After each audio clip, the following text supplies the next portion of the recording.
கடவுள் வந்து நம்ம கடவுளுக்காக அடித்தா அது மொட்டை, கடவுளையும் நமக்கு அடித்தா சொட்டை வந்தவனுக்கு தானே தெரியும் அந்த வலி வேதனை என்னென்னு. 4 முடியை போட்டு நம்ம மறைச்சி கவர் பண்ணி கொண்டு வரதுக்குள்ளேயே அவே மனவேதனையில் சுற்றிக்கிட்டு இருக்கேன்.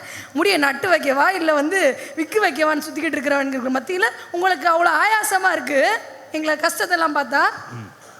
நடுவர் அவர்களே ஒன்றும் இல்லைங்க, ஒன்றும் இல்லைன்னு 12 நிமிஷம் பேசிட்டேன். அவன் பாவம் அத்தனை பாயிண்ட் வச்சுருந்தே பரிதாம உட்காந்து உங்களை பிளம்பரா ஆக்கிடலான்னு ஒரு முடிவுக்கு வந்திருக்காங்க பார்த்தீங்களா எதிரணியில் இருக்கிறவங்கலாம். அதான் உண்மையில அன்னபாரதி பேசினா அவ்வளோ சந்தோஷப்படுவாங்க. ஏன் நிறுத்தினா அதை விட சந்தோஷப்படுவாங்க. டைம் அதில் அதுக்கு சொல்கிறேன்.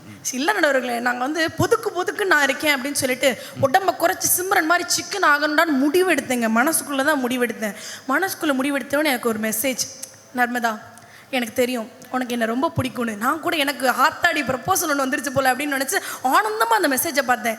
உனக்கு என்ன ரொம்ப பிடிக்கும்னு தெரியும், நான் இல்லாமல் உன்னால் இருக்க முடியாதுன்னு தெரியும், உடனே ஜொமேட்டோ ஆப் ஓப்பன் பண்ணு, என்ன ஆர்டர் பண்ணு, வாங்கி தின்னு அப்படின்னு பிரியாணி மெசேஜ் அனுப்புதுங்க எனக்கு. எங்க ஒரு பிரியாணியை மனசில் நினச்சதுக்கு மெசேஜ் அனுப்புது அப்படின்னா அப்போ உடனேக்கு பின்னாடி எவனோ உட்காந்து நம்மளை ஃபாலோ பண்ணுற மாதிரி ஃபோன் நம்மளை ஃபாலோ பண்ணிக்கிட்டே இருக்கு. இந்த வாழ்க்கை எப்படி நிம்மதியான வாழ்க்கையாக இருக்க முடியும்? நிறைய ஒரு விஷயத்த சொல்ல நினைக்கிறேன் நடுவர்களே. ட்ரையல் ரூம்க்கெல்லாம் முன்னாடி போனோம்னா கேமரா வச்சுருக்காங்களான்னு பார்த்து ட்ரெஸ் மாற்றின காலங்கள் போய் இன்னைக்கு கேமராவை ஆன் பண்ணி வச்சுட்டு ட்ரெஸ் மாற்றுற ஒரு காலகட்டத்தில் பெண்கள் மாறிக்கிட்டு இருக்கிறாங்கன்னா இத்தனை வேதனைகளை தரக்கூடிய இந்த ஒரு காலகட்டம் சட்டையை கிழிக்க மட்டும்தான் செய்யுது. ஒரு காலத்திலையும் பட்டையை கிளப்பலை என்று கூறி வாய்ப்பளித்தமைக்கு நன்றி கூறி விடைபெறுகிறேன். நன்றி, வணக்கம்.